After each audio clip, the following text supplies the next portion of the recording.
Welcome Let's do to this. our podcast. I don't know what number we're on now. 4, 5, 25, something like that. 1,042. 1,042, 69. Pretty sure it's 1.3. 1.3. It's actually 4. So this this podcast is still going to piggyback off of the COVID and what's going on in today's society. I want to talk a little bit about innovations. There's a couple different types of innovations. There's like breakthrough innovations. There's sustaining innovations. Mm-hmm. There's what's called research innovation, which I don't really understand too well. Maybe you guys can help me out with that when we get to it. And then there's also disruptive innovation. But one of the things that I saw... Where'd you get those definitions of innovation? Oh, dude, obviously Wikipedia. Oh, okay. So I like It's my, where, all my it's where props. all knowledge comes from is Wikipedia. So, but I saw something that one of the local businesses is doing that I thought was pretty innovative. And it was, they're building out into the parking lots on Newport in OB, where they're putting up these patios essentially to be able to create outdoor seating for an establishment that doesn't have any outdoor seating. So this is allowing customers to be able to come and frequent the business, right?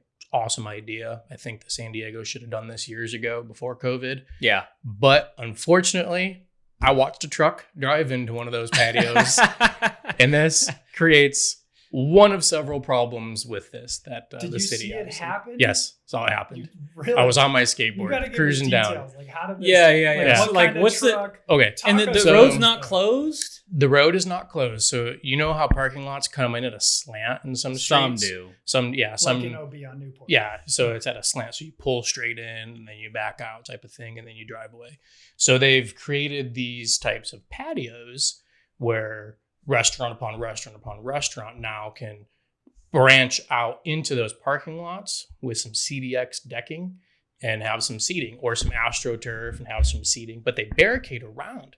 But the barricades that they're using, they're not going to stop A truck. a truck No. or even a small Kia or even Yeah. a golf cart. Yeah. Some of these are a little bit more fortified than others. I mean, I've seen some Jersey barriers or K barriers, which is the concrete ones that you can see at like the edge of a highway. Sure. But yeah. most of them, it's just like lattice, like fencing lattice. So wait, they're building into the street. They're building into the street. So How they're is taking that- away parking. Yeah, so, Oh. So they're so not they're building taking it parking past spots. the parking. They're just taking over the parking spots. and they build the deck so that it like levels the street out. You know, Right. just So that the way you streets don't will- trip on the slip curb down, and like things like slant that. down. Create a Dang. tripping hazard. So there's Yeah. no regulations right now that the city that I'm aware of that the city has mandated that they adhere to. But obviously there's public outcry, which is fascinating to me. Like that outcry. There's public outcry calling for safety measures Oh, Robert. to be put into place to be able to make sure that the customer feels safe sitting at these locations. Yeah, dude. I just I want don't a want truck to get hit by a car or a truck, right? while So- eating Yeah. an embarrassing large But burrito. one of the biggest outcries right now is that these major roads like Newport need to be shut down from all vehicular traffic, so that way these businesses can come out. But there's Sure. obviously pushback from both sides, the public and as well as the business owners. It's actually a really cool idea. Like, so, Oh, yeah. So Katie's from El Segundo, they have kind of 2 streets there. One's called Main. They blocked off like 1 block up from Main and just turned it into this like food court. Yeah. And Which it's is cool. That's actually great. really awesome. Cities in That's Europe, community like. yeah, cities Yeah. in Europe have done this, and it shows that there's actually an influx of businesses. Like there's an influx of cash coming to those businesses. It's great. It's like a farmer's market every weekend. Exactly. So are food trucks doing really well? Because that would be the assumption then, because those guys can move anywhere. But I feel like I don't see food trucks anymore. I do. I had I've seen sushi it. and poke from a place over here in North Park. Mm. Sushi Uno or something like that. I've seen sushi around. I've Yeah, actually Sushi seen Uno. some food trucks build decks Yeah. out the back when pre this regulation or deregulation, you couldn't have any seating for a food truck, and that was kind of part of it. Mhm. So even Yeah. if you always knew the food truck would like be at the 7-Eleven parking lot, You have to stand. like you would have to stand and kind of eat it or eat it in Yeah, your it car or creates new something. permits. It creates new regulations in old world before face masks and COVID. Right. But now that we're in this new situation, this is sustaining innovation. This is an example of that. So But how do you not get fined? Because you can't just I can't just go out and like block one of our parking spots. Like eventually, Well, if you were a restaurant, I think that's exactly what they've done. They've said Yeah. if you have parking that's like adjacent to your restaurant, you can use some portion of Oh, they've Yeah. been given seating. permission. There's some leniency with it. Gotcha. I'm not sure what the approval process is for Mhm. it.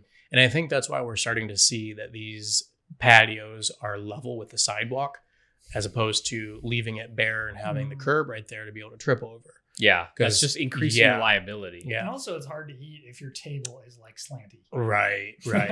That's a good point too. Actually, I didn't think of that. That is like the most practical situation that Yeah. you would have to avoid. And so, you know what's really funny about this regulation, though, is Jimmy Carter's on 6th Street, I think.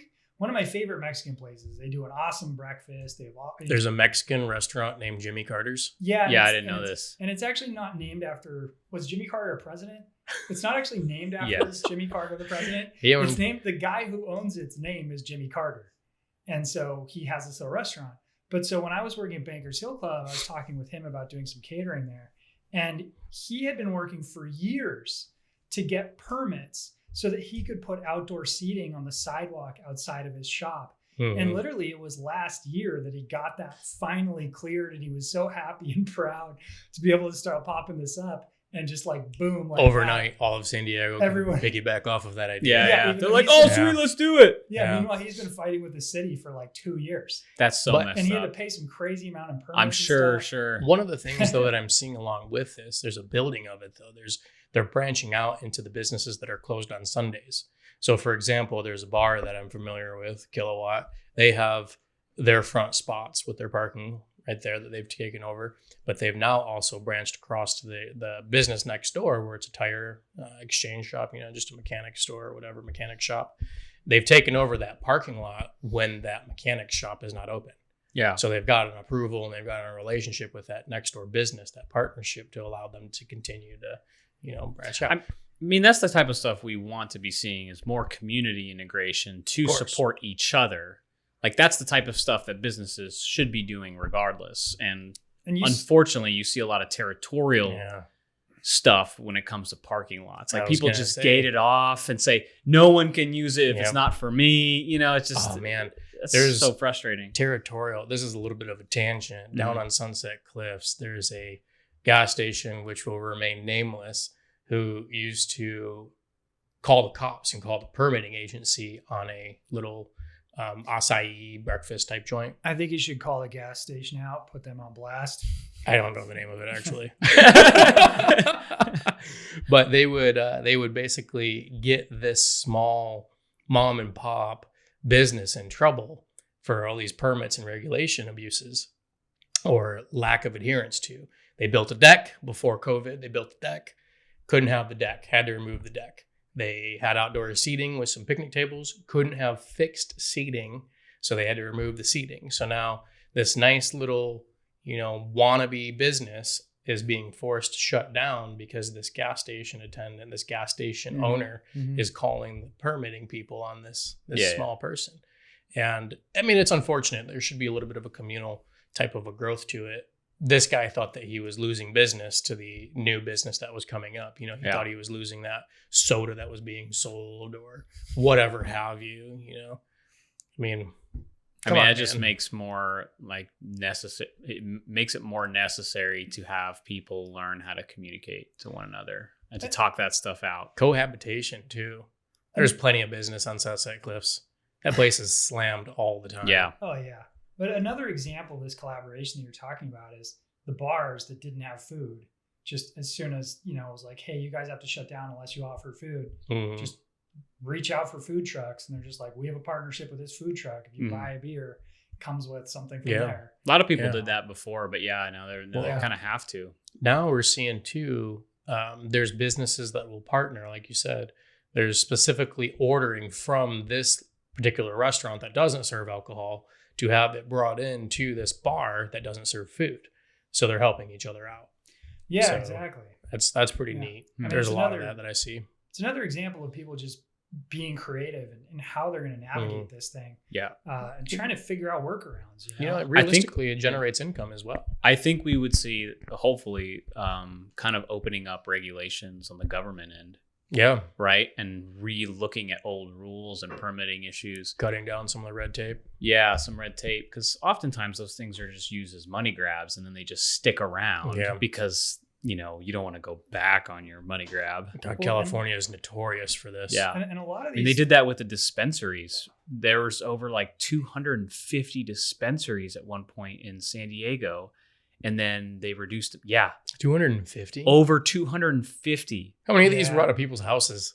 No, these were like storefronts. These were like storefront dispensaries. There was like a few in PB, and then they came out with some regulations and essentially minimized every zone. There's like 6 zones in San Diego. 9, I think. No, like San Diego proper, like not like the whole county. Yeah. So proper, and then 5 of those zones could have 2 dispensaries. So you go from 250 to 10. That's why we don't see too many anymore. They all like and the way that they shut them down was they created zoning restrictions, and then in order to get your permit, you had to put like $10K into a trust. They would evaluate your form. Once it dipped back below a certain threshold, you had to reinvest money until all the paperwork came through, and it wasn't really clear how far along you were in the process.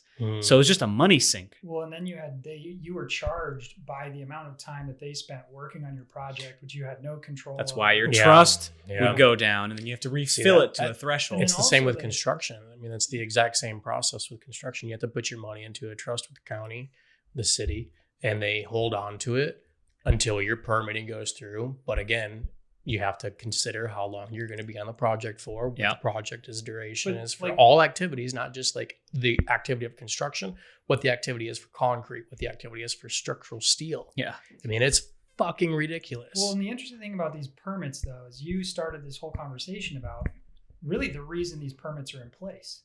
Like, you saw a truck run into a place where there were potentially people sitting and eating. And so I'm still curious, like, I want to go back to that story because we went off and lost it.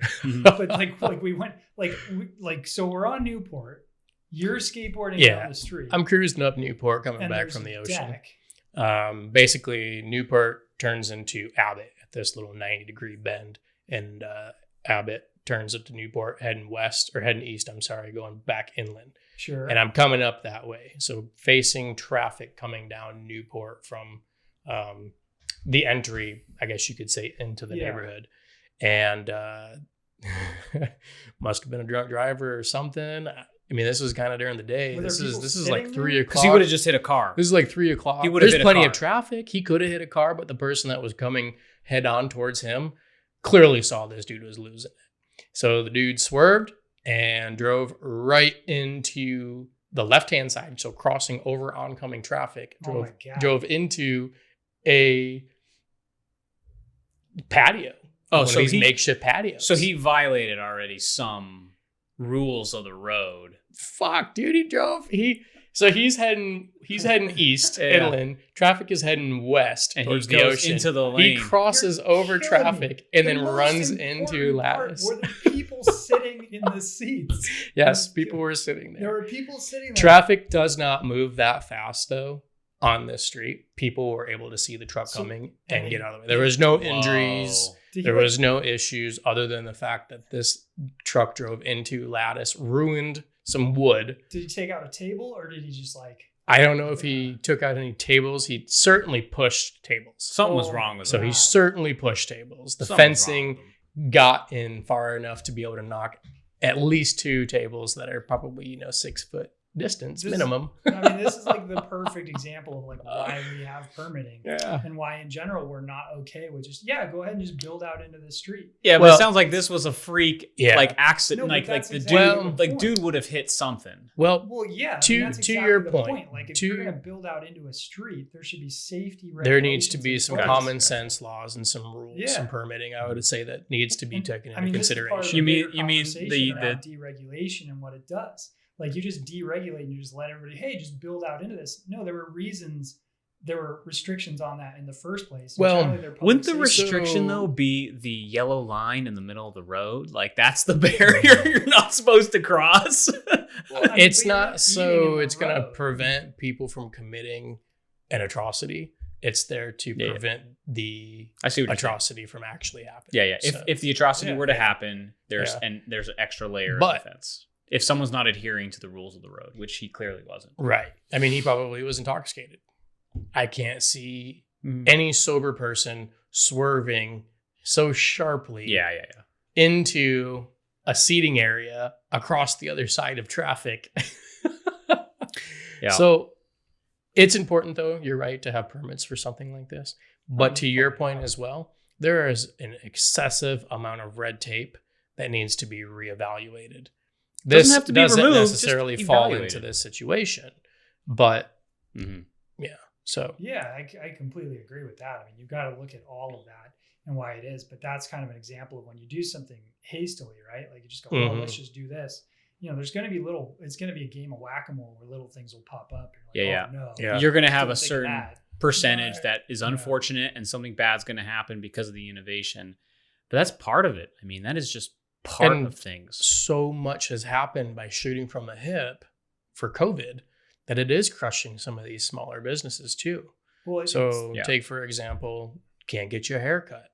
Was COVID really mass spread from nail salons, from haircuts, from small barbershops who maybe see 6 to 10 people a day for business?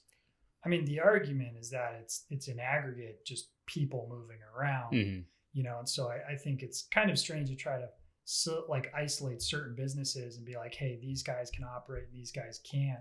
Like, I'm not supportive actually of a lot of, I mean, when I look at it, it's just absolute devastation. Like the scale of the number of businesses that are going under or have already gone under is, I mean, like, this is not a small event, and we're not heading towards a recession. We are for sure heading towards a depression.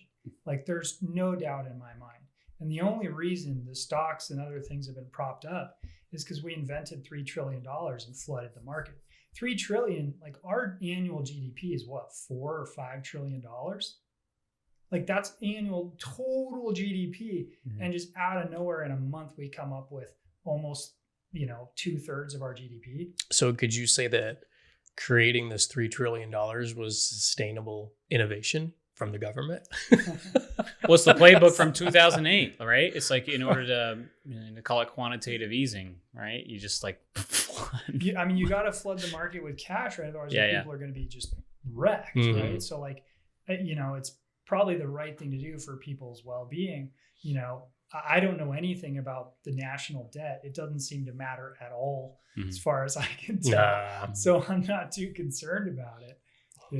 Debt does matter at a certain point, but there's certain debts that you want to accelerate cash. So, like, I was trying to explain this to my brother, right? If you have a place that's giving you $54,000 in cash flow, but that debt is $2 million, you don't want to drive that debt down right away. You want to use that cash flow to invest in other lucrative means. Sure. You let that debt keep going. Meanwhile, you pump $20,000 a month into something else. Like, that debt is there to give you cash flow. So there's some like nuances to it, but debt does matter, but there's like certain.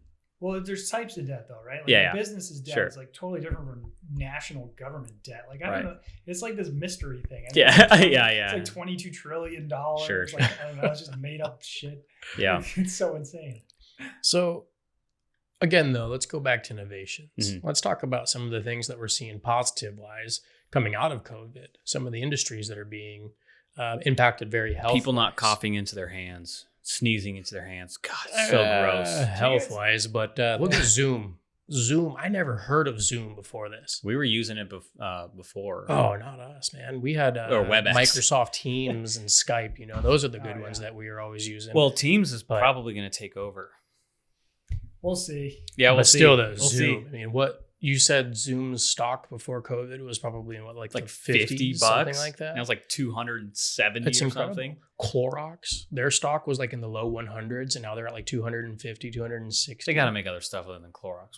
Absolutely, absolutely. It's like, but no way that one commodity is propping up. Take a look at them, though. Take a look at them. They're just doing nothing but skyrocketing right now. Yeah. They said that they have an order log that they cannot fulfill and get caught up until 2021. Wow. Yeah. That's insane. Yeah. I bought some Clorox stock or Clorox wet wipes? Bleach. Clorox bleach? Wow. Well, you're not drinking it like Trump, right? Oh yeah, you just inject it directly into the bloodstream. I've been rubbing my body with it every night. That's why you look so white Yeah. and frail. It's killed off this rash, just bare bone showing. I'm feeling really bad, but at least I don't have COVID. Yeah, there you go.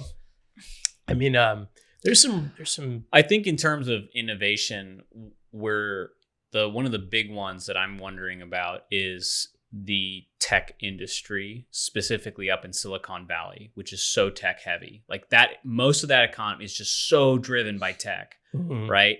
And you have these really large employers who are saying every employee can essentially go remote. Some have gone indefinitely. It's fantastic. It is fantastic. So what is that going to do to that local economy when you have I would think, a mass exodus in Silicon Valley, in just the north, the east, in San Francisco, East Bay, South Bay? People are going to start leaving. I'm going to go move to Kentucky. I'm going to move to Missouri. I'm going to go move to. Yeah, it's happening. It's happening, but it's like 2 years from now, it's going to be even more than what it is now. We're seeing a migration from dense populations to rural America. And I actually think it's going to be really good for the country. It should be, yeah, because you're taking money from small pockets that are just blooming with cash, right? And you're pulling that cash. The salaries aren't really changing.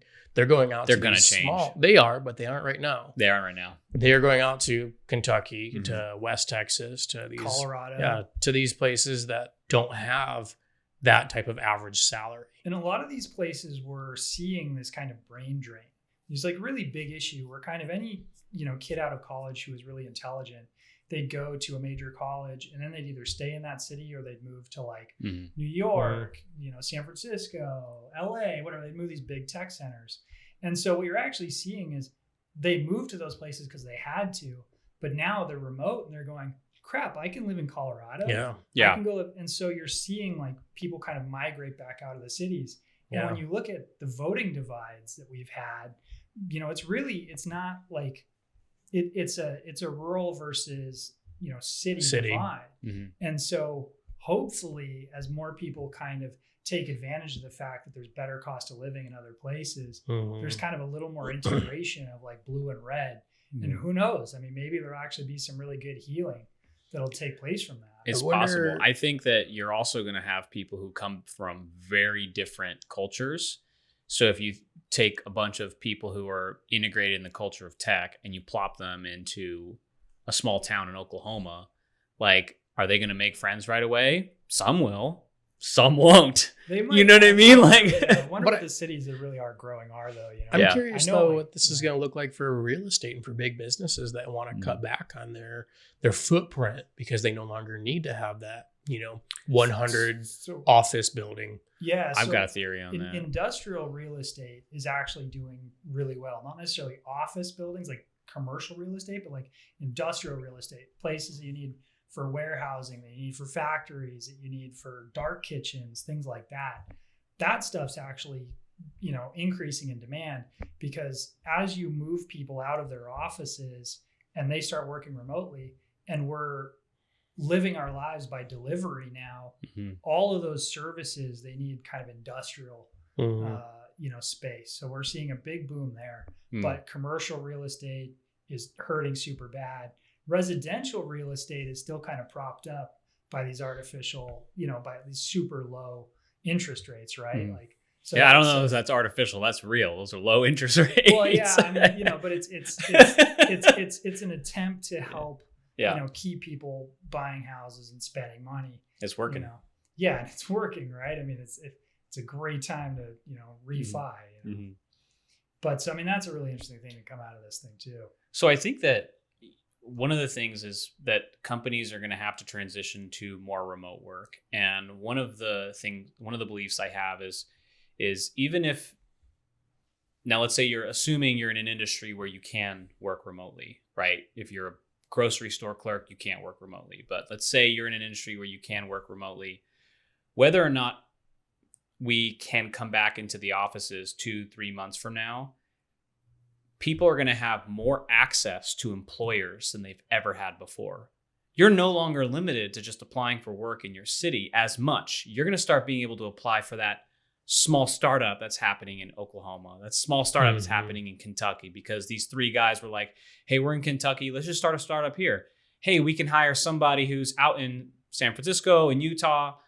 Like, people are not going to be localized as much. They're not going to be dependent on their local economy as much to find work.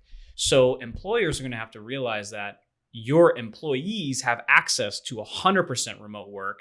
So if you don't at least start offering more flexibility, you're missing out. So then the question becomes, how do you prepare your workforce to work remotely? I think the question is, how do you prepare the business to entice this still? What do you mean? So if you job hunt now, there's few listings that say working remotely is allowed. I think that should be something that is a little bit easier to find, a little bit more clearly defined. My industry, construction, engineering, typically has like a bullet point that says must travel 75% of the time, 25% of the time, whatever have you. But as we see now in my industry, our office is almost completely remote. So if we wanted to pull people in to hire, we need to be able to elicit that and say, can work remotely. And I don't know if businesses are really doing that yet. Yeah. I'm seeing a lot of that. I mean, I've been looking at jobs, but my industry, digital marketing, people have been remote there for a long time, especially when you're talking about kind of your contractors that you use, who are kind of generally doing like a very specific thing you might need, like Google AdWords or Facebook, or, you know, they're handling, you know, your analytics. But the management in marketing, like your marketing director, your CMO, those individuals were always on site. But what we're seeing now is even those are moving out and becoming remote. Right. You know, so I mean, everything in marketing is now like basically remote. I think the big challenge is not just even providing your workforce the option to be 100% remote moving forward, but it is, how is that going to change the dynamics of your colleagues, of your associates, of your employees? How is it going to change the dynamic between them and their teams that they work with? So their challenge is going to be, how do we get ahead of those changes and actually be in the driver's seat? How do we actually direct the dynamic rather than allowing the dynamic to unfold unregulated? And then we have to deal with the consequences of that, good and bad. You're essentially throwing a gamble that it could turn out good. It could turn out great. People could figure it out. Or the likelihood is, you know, it's not going to turn out so well. People are going to have issues with trust. People are going to have issues being able to know who's doing what. Performance is going to lag. How do you document? Businesses are watching their employees maybe a little bit more on their computers now, seeing the traffic. Yeah. I mean, if you're talking about innovation, right? Like, I kind of look at it, you can look at like the local economy and the innovations taking place there. And then like on a more macro scale. And on a more macro scale, like the innovations are going to come for how you're managing your remote workforce. Exactly. Like there, you know, there's going to be some hard innovations that are like, you know, new technologies and things like that. But I think a lot of it's going to be like, how do you work with and manage people like that? It's just a totally different way of working. I talk to far less people now working remotely. I have more time on my hands for the work that I need to get done because I have less interruptions in the office. That's huge. So for me, positively, I can get more work done, be more efficient and effective than having those distractions in the office. However, my comforts of home sometimes get in the way, and it is really easy for me to sit on the couch and not go back to my desk at the house. Right. So discipline, obviously, good work ethic, you know, these types of things are ingrained in my personal beliefs. So I guess for the average employee, those are the risks when you're management. But you're mentioning something as well implicitly, is that you are interacting with your colleagues less.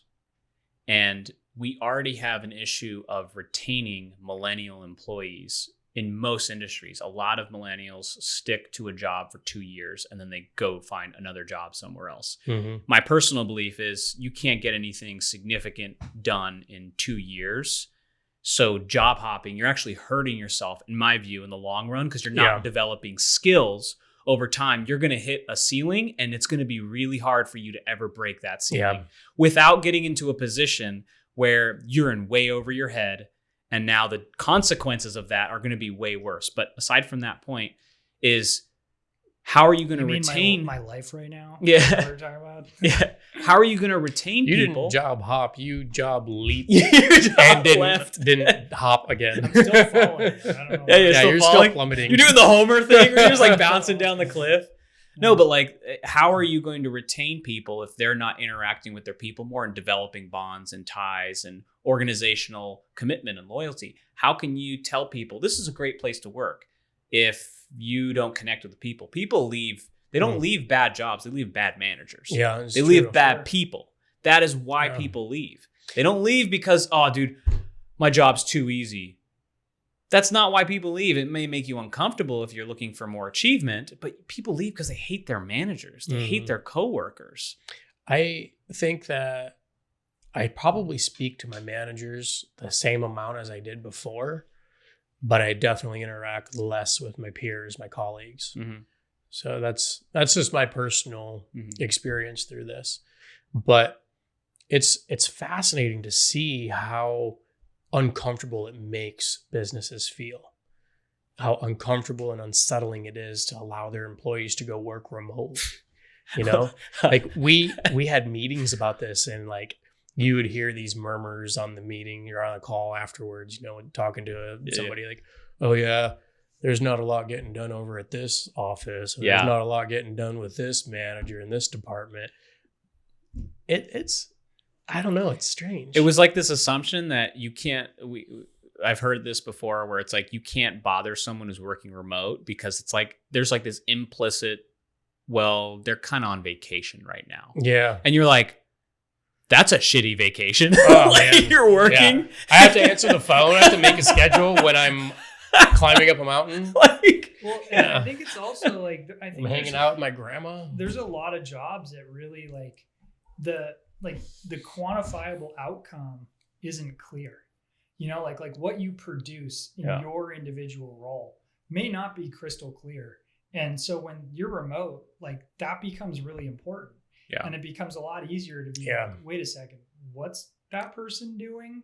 Yeah. You know, like if you can't see a tangible outcome. Well, that's a problem with that. That was going to be a problem with that company and that role, regardless. Yeah, it got exacerbated through remote work. Maybe that I helps think so. The company trim some fat, become a little bit more lean. I don't know that trimming the fat is the issue. I think what the issue is how do you metabolize the fat better? Meaning, do you have a better, more efficient system rather than just cutting people off? Can you think of maybe we set these people up to fail to begin with by not providing enough structure or better structure in a way that helps enable people do their jobs and produce something rather than enable people to just kind of skim the surface and go unnoticed. That's tough when you're looking at contracts, though, and contracts aren't awarded to be able to create those products. What do you mean?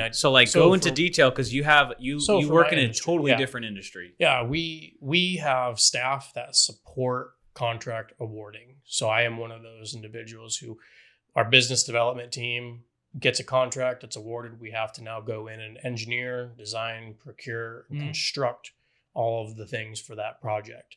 So if we don't have a contract that comes in because the industry is drying out for a pandemic, for instance, then all of those people who support that, we can't just come up with a way to be innovative for that. I mean, sure, contracts aren't being awarded. Maybe you could ask or relocate some of these assets into business development and try to find contracts a little bit more.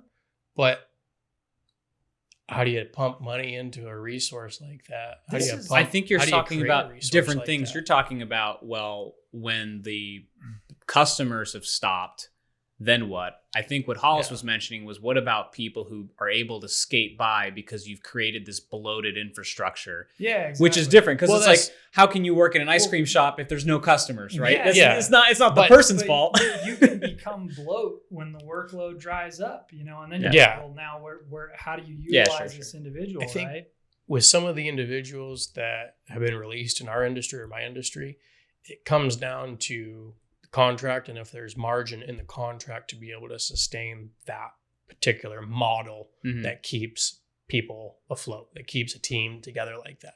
Now, some of those people have lost their jobs And now other responsibilities are shared throughout the team Mm-hmm. to be able to carry the weight of maybe the 10-15% of effort that person put into for the whole project total. Sure. So when you look at these different industries and you look at the scale of contraction, it's like massive. Mm-hmm. So like you're ending up with, there's all like the question around innovation.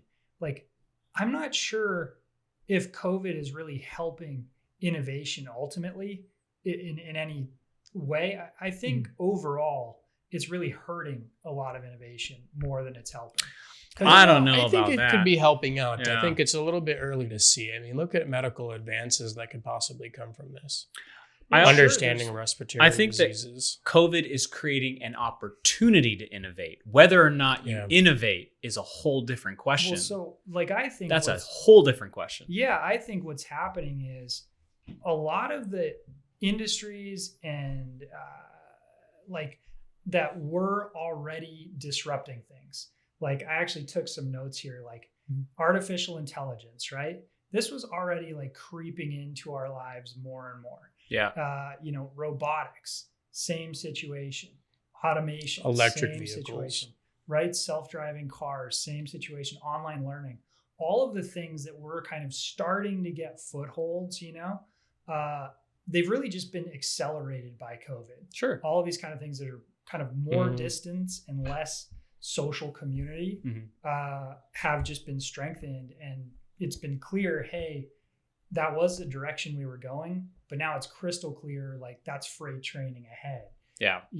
Well, the market's always going to look for the cheapest labor, and paying for upfront few hundred thousand is going to pay off when an employee is an ongoing cost. And these aren't small things. Like self-driving cars are, maybe 5 or 10 years out. Online education. Dude, Andrew Yang was warning us, man, and people weren't listening. We weren't listening. I was listening. Yeah, I mean, and like this is like a big. What is it called? The universal basic income. Yeah. Your $1,200 a month or $600. Well, that was one solution, but he was really warning that this automation thing was coming, and how do we get ahead of that? One solution was to.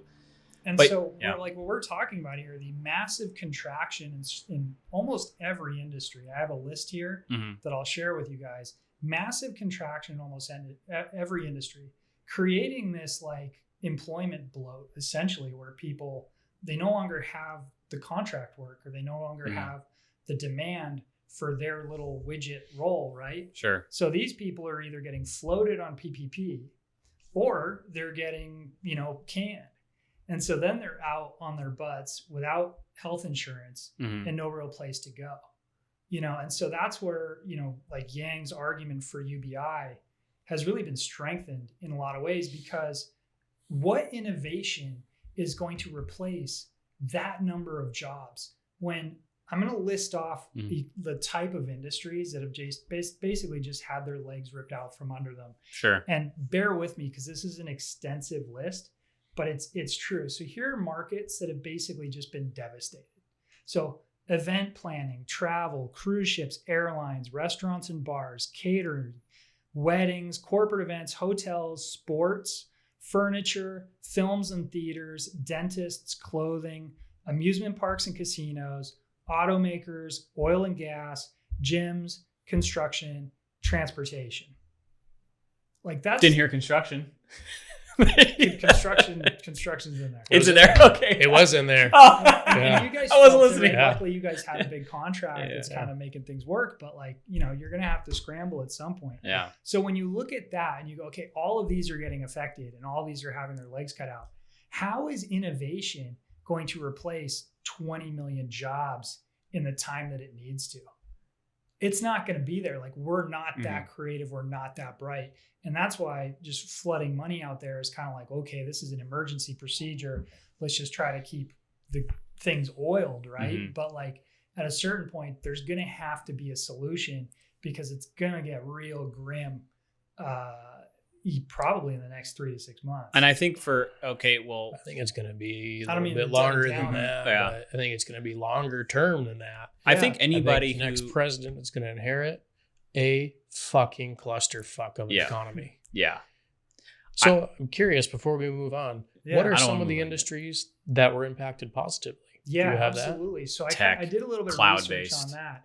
And they are kind of what you would expect, right? So like delivery services. So groceries, right? Like we all got to eat, groceries, teleworking software, pharmacies, tech support, anything e-commerce, industrial real estate specifically, augmented reality, robotics, AI, 5G, virtual meetings, last mile distribution centers, right? Because everything's getting shipped. So out of these industries, though, how many were already going to continue thriving? Freezers, like groceries, maybe not. And cooler supplies. Hang on, there's only a few more, and then I'll get to your question. Okay. Dark kitchens, which are kind of cool. So it's essentially like, you can't sit down and eat in a restaurant, but you can do delivery. How about gourmet delivery? Right? Yeah, I was thinking like fresh. Gotcha. Purple carrot, stuff like that. Right. Yeah. So things like that. Fresh purple carrot. Supply chain. I'll give you a fresh purple eggplant. I don't know what that is, but whatever. So, I do know. You're talking about emojis, and that's code for male genitalia. Wow. Thanks, Dad. Make it awkward. Yeah. Way to go. Supply chain resilience, e-learning, and gaming. Oh, right? Twitch has been killing it, man. People. God, gaming. Yeah, gaming. I dug out my old Xbox 360 for like the first 2-3 weeks of when you're like, bro, I got Diablo 1. You want to play? I was like, what? So when you look at these two lists, though, right? Like one is all about like interacting with other human beings. And the other is all about building the infrastructure to enable you to live a very siloed life. Yeah. And then it's just kind of high level what's happening right now. I think it's going to be dangerous. I think we're also going to see a huge increase in demand in local agriculture. And people are going to want to be less dependent on supply chains coming from different countries. And we're going to want to supply our own. How many people do you know right now that are growing their own food compared to before? 0. Really? Yeah. I'm one of them. Okay, one. Mushrooms. I just haven't talked about it with people. Oh man, I was over at a friend's house in OB. They had their entire garden. I mean, tomatoes, cucumbers, Fiona and Adam, all that stuff. It was great. Yeah. It was great. They've been growing, but I think they do that anyway. So I don't think that's news to me. No. I think inspired us. Dude, I think Adam's like a freaking We've got genius cilantro. grower. We've got a couple of things: tomatoes, cilantro. How do you keep oyster like mushrooms, squirrels and like bugs and insects from like eating all your food? Shoot them. Yeah, you literally have to just fight. I don't have any guns. That's our problem. We tried at the last house. We couldn't. I mean, you don't need like an official like firearm. You can get a BB gun, I guess, if you really want to go to shoot them. Salt gun. But squirrels don't go necessarily go after your stuff. They dig. Try to bury their nuts. We had like tomatoes. We could never get those things past. Like once they were like even close to ripe, just like whatever. Just you need like a indoor little green room, something like that. Even then, you just have to be vigilant. Yeah. Sit out there and sit in a rocking chair and suck on some lemonade and you would do hold that. A shotgun. If that's your food supply, you would be sitting out there. Yeah, God, could you imagine if the food supply is shut down completely and the grocery stores went dry? Dog, not a person. Dude, the grocery stores went dry. Better get it out of any city. Real fast. That was the moment of reality for me is when the grocery stores started to have depletion of stocks. So that was bullshit because it was only the stores. Oh, it was mass hysteria. Yeah, it was such bullshit because it was only the stores that were popular. I went to my local North Park market. They had full stock of everything, but that's because that's where poor people go. You know what I mean? Like there's the conception that's like that's not Whole Foods. I'm not going to go there. I'm not a Costco member, but I wonder what Costco looked like. That was probably so gross. I think it's still like a mess down at Costco. Still. I was a few weeks ago, my dad was talking about like timing when he goes to try to like beat the crowds. It's gross. We were shopping at Windmill Farms just because there's like nobody there. And you never had to line up in front of the place. Yeah. You could just walk in. Oh man, I saw that in PB. I was going to stop at Trader Joe's and get a couple of things for my girlfriend and I. Around the corner. Dude, no. It's disgusting. There's nothing in Trader Joe's that I want that's going to make me stand in a line with those people. That's what I'm saying. Like, I think a lot of the stores that were getting slammed like that were people were clearing out were Trader Joe's, Vaughn's. But then you go to your Rancho Market. I'm not even sure that Trader Joe's was running out of anything though when they had this line. I think they were just doing population control getting in. No, that too. They're doing population control, but people were clearing out those shelves. Early COVID. Yeah. I'm dude, sure. people were clearing out shelves of like just basic stuff. And then I go to North Park Produce and it's like, oh, there's a bunch of stuff right here. You need toilet paper? Take as much as you want. We have too much. So like if you talked about different types of innovations when we started this, and you mentioned there was like breakthrough innovations. I actually have my notes here. Think about like an iPhone. That's a breakthrough innovation. So when I think of like breakthrough innovations that are coming out of COVID, right? Like, I mean, you can look at like, maybe the combustion engine is like a breakthrough innovation, the microchip. Absolutely. Right? These are like giant things, right? CDs for CD CDs. data. Like, I think a giant breakthrough innovation that could come out of COVID is UBI. I think UBI would be a breakthrough innovation because it would free up the population so that what they work on and how they work would be a lot more in their own control. Now, you are strictly talking universal basic income. Yeah.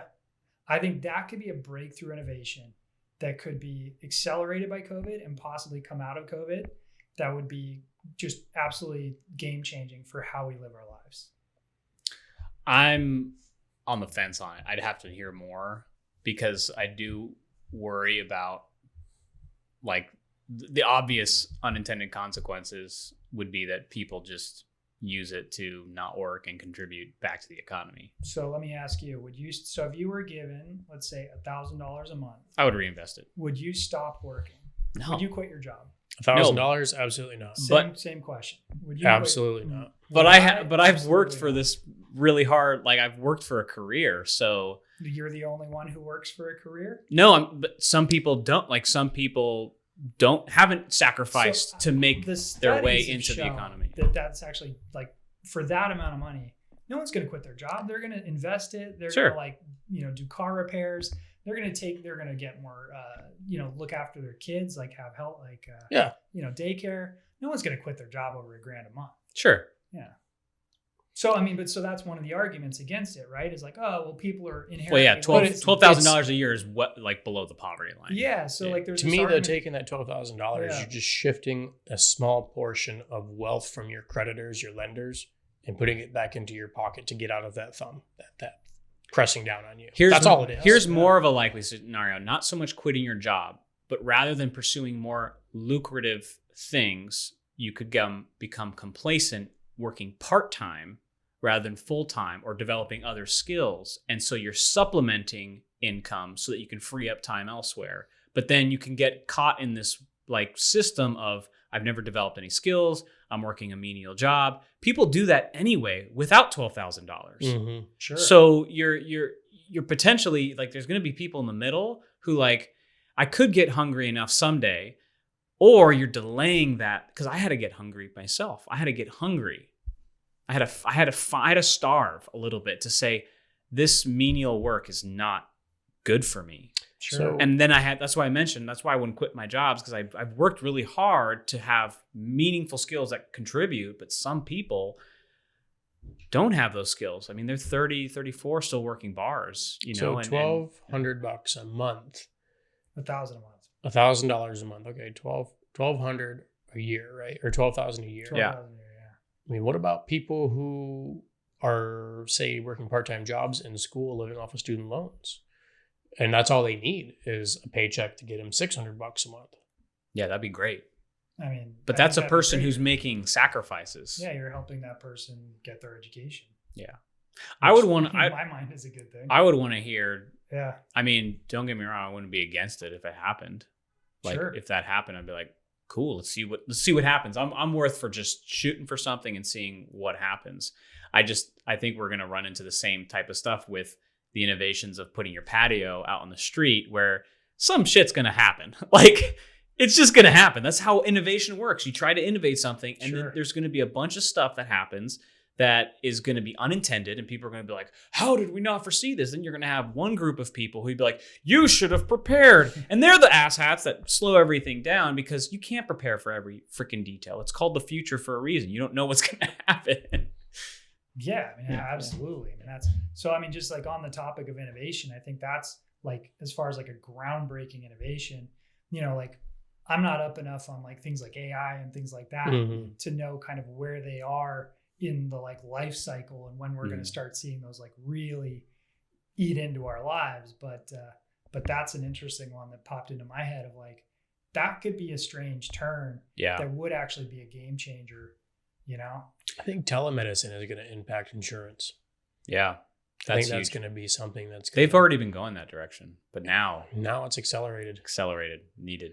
I mean, I did PT remotely, telemedicine PT appointments for several weeks. It better be cheaper. And it was not. I believe that. It was not. It better be. And oftentimes, going into the appointment, I wondered, wow, am I going to get my money's worth? Is my insurance company going to get their money's worth out of this? Pretty creative innovation, though. I mean, they did a good job keeping the workouts and paying attention to what I needed and the communication that went back and forth. What am I feeling? How does this sound? But what you're missing is someone touching your ankle and massaging out scar tissue. 100%. But it put me in the position to have hands-on to be able to understand what that scar tissue feels like. It was educational for me. That's pretty cool. I can't say that every patient is going to look at it in the same lens. Probably not. But I think it was good. I wish that there was an evaluation for the cost because I don't feel like it was worth the same amount as going in and getting hands-on. Yeah. But I do think that there's going to be some future path that insurance companies are going to be willing to accept telemedicine for a lower cost. Oh, yeah. And a lower payout. And I think that might encourage doctors as well, practitioners, to get on board with it too. Like, I don't want to go to the office, but I'm sitting at home and I can make a couple extra bucks. Yeah. Why don't I open my schedule up for some telemed? That's where I think there's a lot of opportunities, and I'm glad that COVID has kind of accelerated some of these things because it essentially said, one of the phrases I hate is, I'll cross that bridge when I get there. That bridge is coming. Just cross it. Something I use and I love. I hate that. If you wait until the last minute, it only takes a minute, Sanan. I hate that because it's like, this is coming. Just pull the Band-Aid off. Like, just do it. Yeah. And when it comes going back to remote work, one of the innovations I hope that companies start taking is, how can we start changing our workforce to be prepared for remote work 100%? And how do we get ahead of it? Rather than let's cross that bridge when we get there. Maybe we'll go back to the office. And it's like, dude, you're wasting time. Start preparing your workforce now. You talk about Zoom meetings and everybody being on Zoom meetings. Well, people who sucked at doing a presentation in person are now even worse over Zoom meetings. Prepare your workforce to be excellent communicators over a virtual platform. That's a great innovation. That's a great way to start innovating your workforce, is that you actually help them add new skills that they didn't have before. But you have to get ahead of it. You can't just let it happen, because some people do it and most won't. Most won't take that opportunity.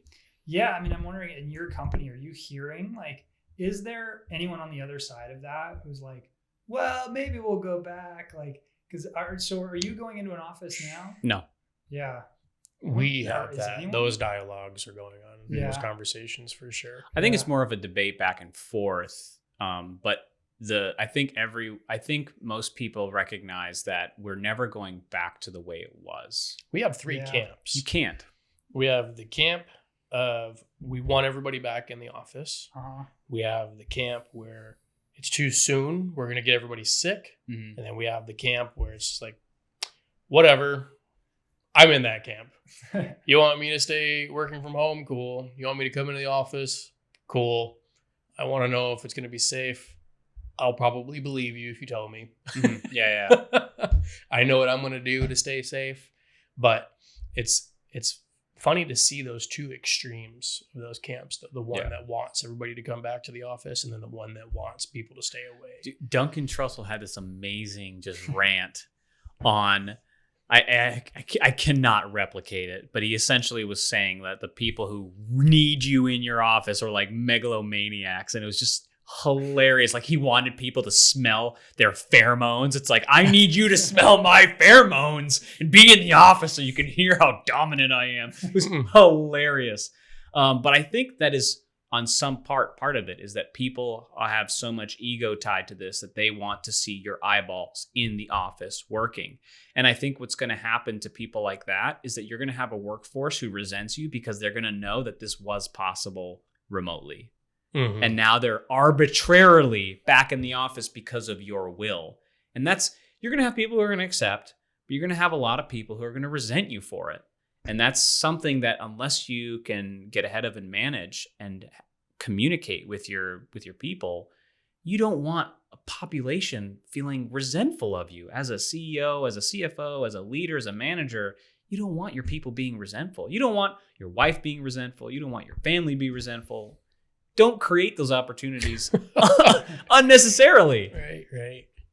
Yeah, my accountant, he never shut down anything. Like even in like the darkest COVID times, everyone was expected to go into the office. He never closed down. He was like, no, we're doing taxes all the way through. And you know what? Like his staff didn't seem to care. They were really like, because he was one of these people who like didn't. How big is his staff though? Yeah. I mean, are you talking staff. Like 6 people? Or are you talking 60? We're talking like 6 people. And then when you're talking about accounting, that's a very specific type of person. Like a lot of people who are drawn into accounting are typically, not always, but very complicit, complying. They like things to have rules, follow procedures. Sure. So if they get a procedure, they're going to be like, I'm complying with this. Yeah, those people are out there though. Like he does not believe COVID's a real thing. Like he's like, there's a handful of people I work with like that. And I do wonder, and family too, for that matter. Yeah. Well, there's people who believes it's such a thing that even when you're walking by yourself and you don't come into contact with anyone outside, you should wear a mask. Yeah. So there's that end of the spectrum too, where it is just looming anywhere. So, it could be on. I'm just any imagining tree. a circle where you believe COVID exists. Yeah. Imagining a circle where you believe it should be up to your choice how you want to react to it, and then a circle that says that you're, overlapping. You're part of both. It can be possible. You can be a part of both. React to it how you want to. Yeah. Wear a mask all the time if you want to. Wear a mask right now. Yeah. If you need to when you go to sleep. Fine, do it. I wear a mask in my car and when I sleep. And I haven't had anyone in my car in months. Wait, did you just say you wear a mask when you sleep? Oh, I was joking. No. I really don't. That's good. It's a sleeping apparatus for snoring. Yeah. It doesn't help. Yeah. So what are some small things that you guys have done to help out your life? 100% gym free. Yeah, I was gonna say you gotta be gym free over here. Right? I was totally dependent, but also it was a factor of I had to drive to the office. So when I had to drive the office, coming back home on the 805 going south at rush hour is going to take me an hour, maybe more, and it took me half an hour to get there. So you're talking about 2 hours out of my day gone. I'm not gonna lie. Coming home from the 805 during rush hour daily, I don't smoke cigarettes, but that would probably make me want to smoke cigarettes. I listen to a lot of podcasts, dude. A lot of podcasts. So I would be fucking stressed out and angry and pissed off and want to do bodily harm. I wouldn't do it. So I just go to the gym after work. And then by the time I'm out of the gym, it's just cut home. But now I climb 3 times a week outside. I work out. I built a home gym, which finding non-gouged weights was super hard. I still don't have a full set.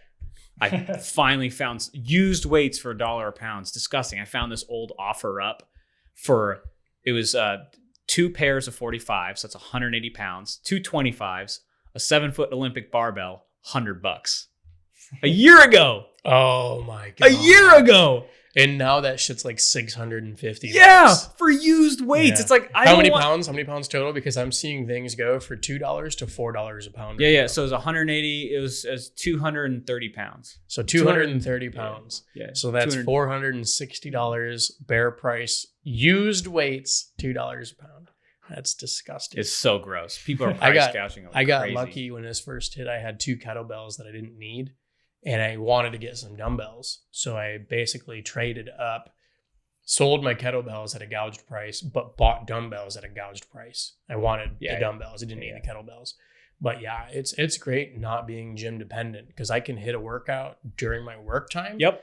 In between tasks, in between meetings, Bingo. not have to worry about being that smelly asshole at the office or just, the commute to my gym.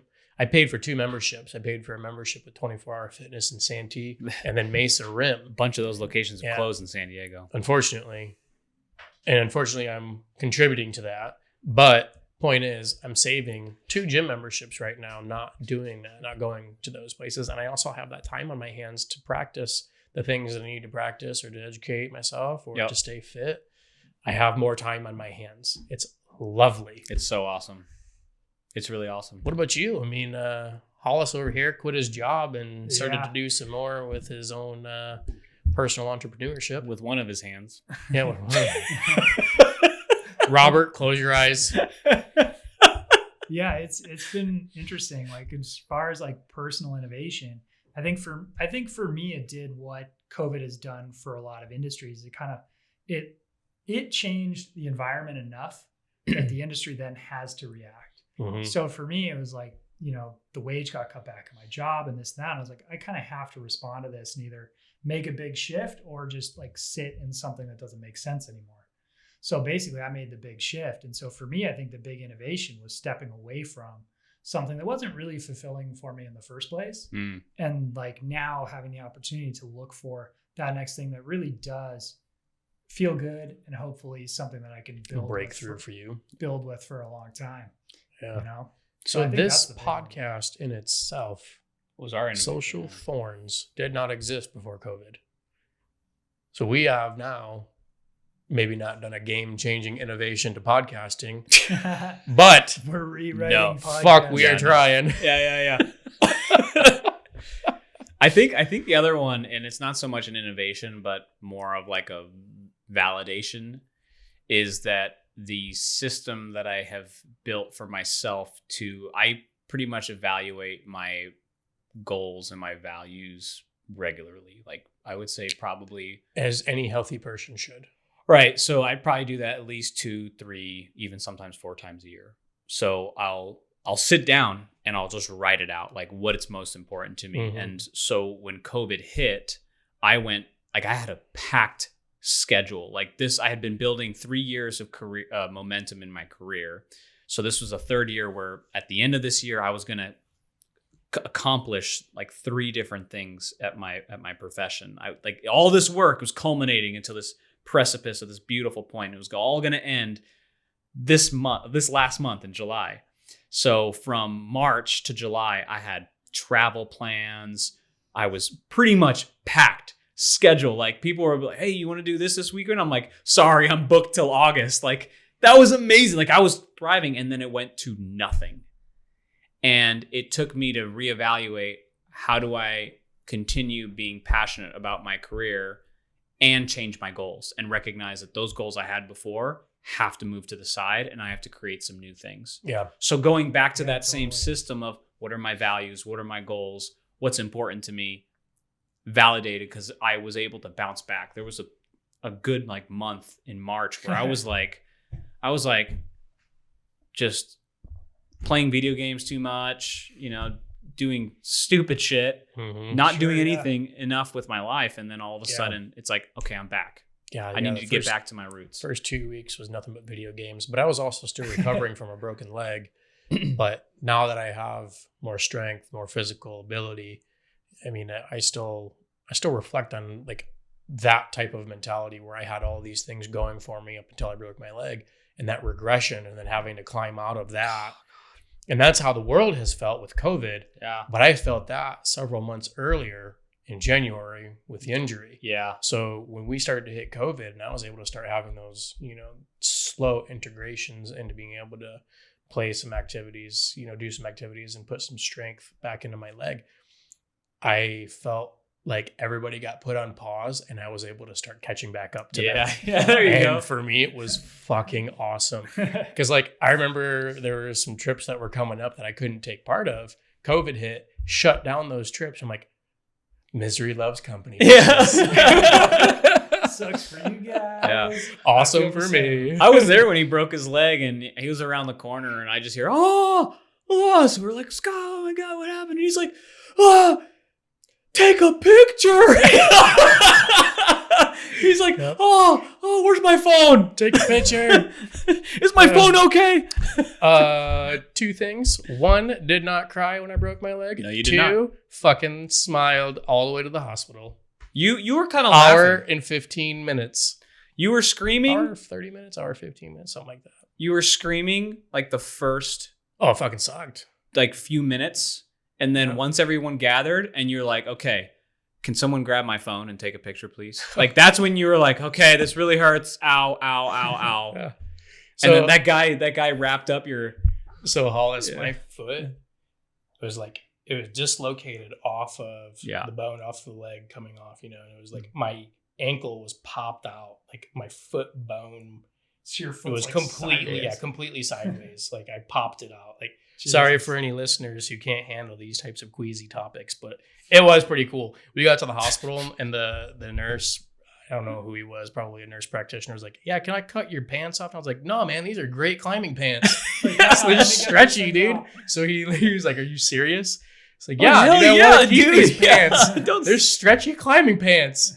So he actually like fucked my leg, didn't fuck my leg up, like no medical, repercussions for this, but he was definitely manhandling the pants coming off of my leg.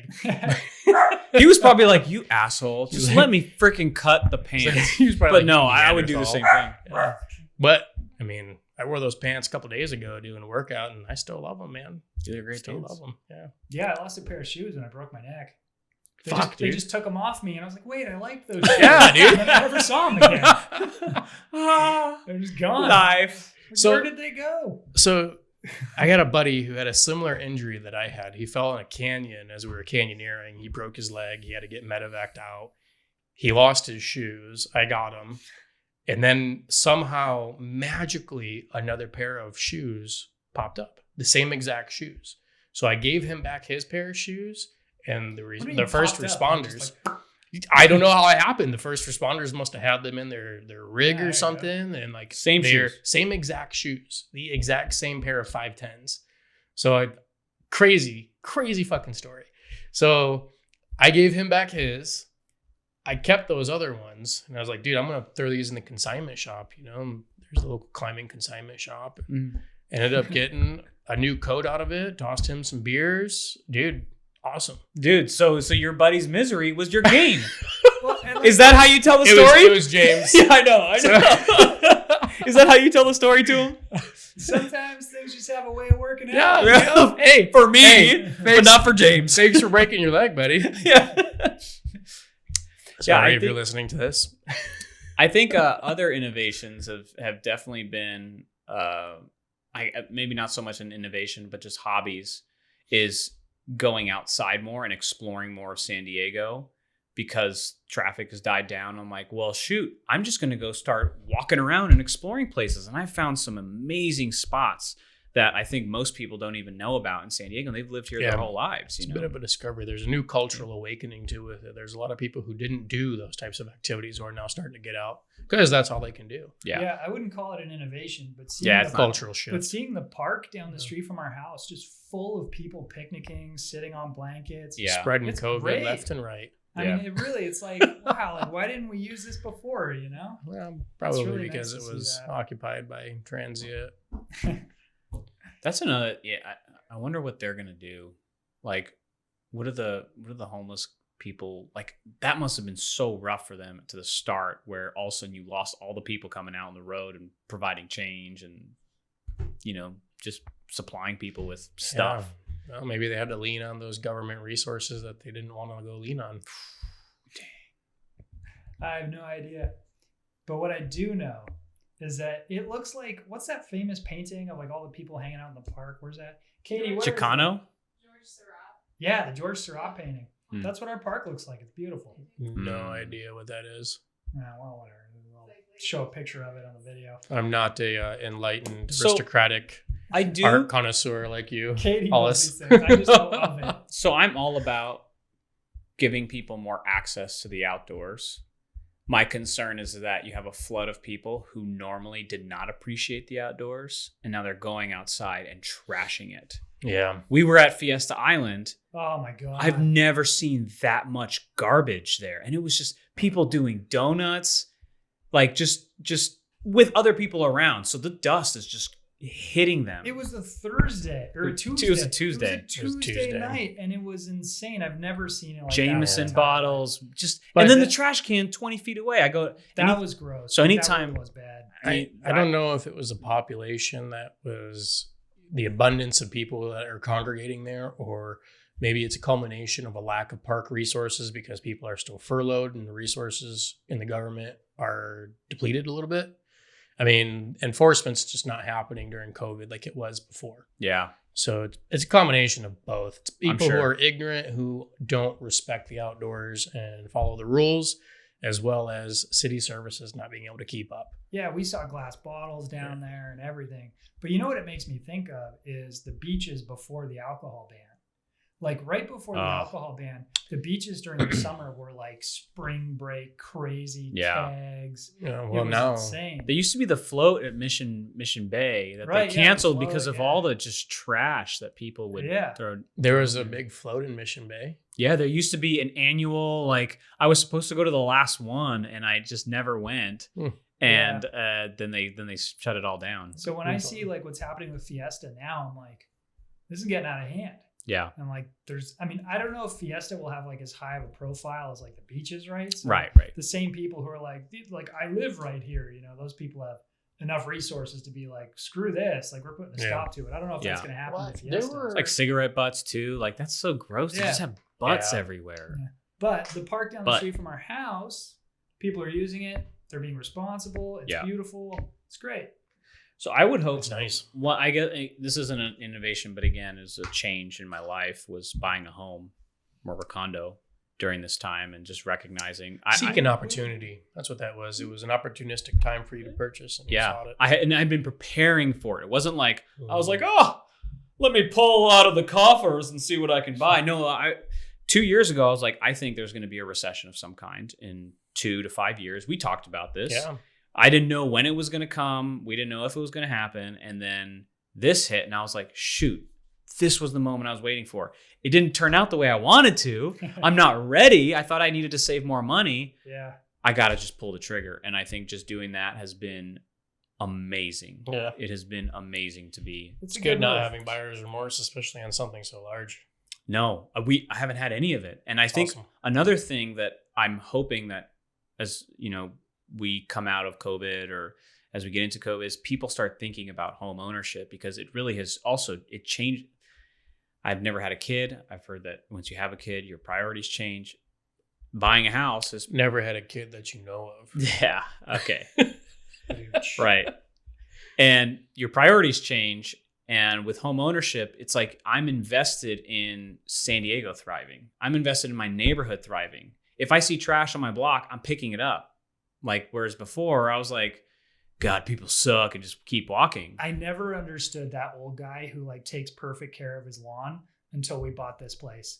And then it's like this point of pride. And it's like, I don't want my neighbors thinking I'm letting this thing fall apart. Yeah. Well, for me, it's not what my neighbors think. It's like, this is my standard. Well, standard. But I mean, it's both, right? Yeah. Like my standards changed too. Like when I saw this, all of a sudden it was like, I have no one else is going to maintain this. Yeah. This is just mine to take care of. And then just, your standards just increase. Yep. Yeah. And it's a good feeling, It's a great feeling. Yeah. Yeah. We bought this place a year ago and it's a great spot. And like you, I was thinking like a recession is coming. This is the worst time to buy. Like I was so freaked out. But actually it's worked out pretty well. Like housing prices haven't been hit too hard yet. No. Could you have refinanced? We already did. Nice. Yeah. So we did we bought it 3.6, then we refied to 3.2. That's not bad. 3.25. Still good. Yeah. Yeah. But like anything lower is better than higher. Over the life of the loan, it's going to save us like $28,000. Yeah. That's like awesome. if we just pay, the minimum. Yeah, the minimum. Yeah. Which is pretty insane to think about that. Like just 0.5%'s $30,000. I mean, that's where when you see the interest, you're like, oh my God, blow my brains out. That's so brutal. Yeah, I created a spreadsheet to say if we pay X amount over the principal and interest, that's how much minimum. Do you save by paying $1 over? Seriously. No. Crazy. I was factoring in an additional $800 to $1,000 per month, and it would take like 15 years off the life. Not 15. I think it was 12 years off the life of the loan. Yeah, it's 12 unreal, right? years. Yeah, like, and even if you just make one additional payment per year, that makes that'll save you 5 or 6 years. Yeah. Gotta love Like San Diego real estate prices. One additional payment is crazy. I do love real estate prices because I hope they keep going up because I want to benefit from it. I have worked hard for that. But I also want it to be, accessible too. However, you make a lot of sacrifices to get into really nice neighborhoods for a reason. You don't want it to just be like, oh, anybody can do this. Otherwise, there's no value in it. There's no value. Yeah, and just feeling better than other people. It's really important. That's really Keeping up with the Joneses. Yeah, so when I walk North Park, I put my nose up. Yeah. Because I don't have to smell that shit. I love this hood. Yeah. Well, Scotty, did we hit on innovation enough for you? Or are we like, how are you feeling about innovation? I think that this was a good conversation about it. It's going to be wonderful to see the good things that are going to come out of this when if COVID ever ends and some of these industries can get back on their feet. The important thing that we see, though, is that along with your list of the negatively impacted industries, the positively focused ones are really starting to move ahead faster than what they were originally. And I think that for those out there that can recognize that and get on the bandwagon with that, whether it's investing in stocks, whether it's investing in themselves to be marketable for employment, or jumping along with innovation with these groups, that's the key takeaway I think that I have, at least from this. I'm investing in myself. I'm going back to school. I want to have a master's degree in finance after it's probably going to take me a couple of years realistically, just because I'm going to work full time. But point is using this excess time, not just sitting idly, and being able to make the most out of it and recognizing the opportunities that you listed out there, while also recognizing that some industries are dying, some industries are suffering. So having that kind of a constitution to go forward is important. It's huge. It's the American spirit. I also just feel strong in you, Scotty. It's selfishness. I just don't want to. I don't want to eat ramen noodles all day, like the 35-cent package ones. I think it goes back to that. Who were you during COVID? And kind of looking back, and I'm seeing people who are so afraid right now that it's similar. Like, right, I'm going for a walk alone. I'm going to wear my mask. I tell you, I actually applied for a student loan for this upcoming semester. I have the funds to pay for it in cash, but I want that low interest loan to pay off my higher interest on some of the things that I have. Like I have a truck payment. Smart. I'm going to use that student loan money to pay off some of my truck interest. Yeah. So it's that? Will they just give you cash? A lot of times they just pay the tuition. It's excess that's left over from what you can't pay. So I'm going to pay the full price, but I get that loan to go towards my cost of living, quote unquote. So if you got $10K for tuition, you can ask for 17. Yeah, I factored out the spreadsheet for it. In my upcoming semester, I'm supposedly going to pay X amount of dollars, but I'm not going to pay that much. So I'm going to take that loan and apply it towards my higher interest to help get out of some of that debt. But I don't want to take away from my own personal surplus in case I become unemployed. So I want to have that nest egg still to fall back. Cash is still pretty valuable right now. Cash is still king, for sure. I mean, Bitcoin is queen, but cash is king. But what I was mentioning is that I think you are taking those brave steps. I think all of us are taking some brave steps in the midst of a time when people are afraid. And I feel really bad for the people who are so afraid that they're going to look back on this time and think, why didn't I do more? It was available to me. I was just too afraid to see people, to interact with people. I didn't want to contract this, which is fair. It's a legitimate fear. I'm not saying it's a rational fear. It's a legitimate fear. It's just fear is going to exist no matter what. Well, and it's how you approach it, and it's your choice to live. It's a will to live. On a bigger picture of taking steps, being brave during this and these uncertain times, Bill Gates is backing a new company, macro level, that takes reflections from solar power and channels that into some form of renewable energy itself. I was briefly reading this before I came in, but it's essentially taking the mirrors that create, your solar power and reflecting light off of those mirrors, channeling it up into some kind of a receiver to create more energy, more continuous energy. So essentially all that energy that is just getting wasted bouncing back. Whoa. The ambient energy is being caught to be able to create more. So this is... It's like you're recycling, you're bro. recycling the recycled product, yeah. But Shell is also doing similar steps with clean energy. Florida Power and Light created a new precipitator to be able to capture the smokestacks from coal plants, the smoke that's coming out of that, to be able to turn that smoke back into energy. So there's some pretty impactful things that are going to go for at least energy and environmental side that's coming out of COVID. So look forward to I'd like to see more. It's too early to tell right now. But that's all I had about innovations. I think we nailed some pretty neat topics here. Sweet. All right, guys. Good podcast, guys. Mm-hmm. See you in episode 1.632.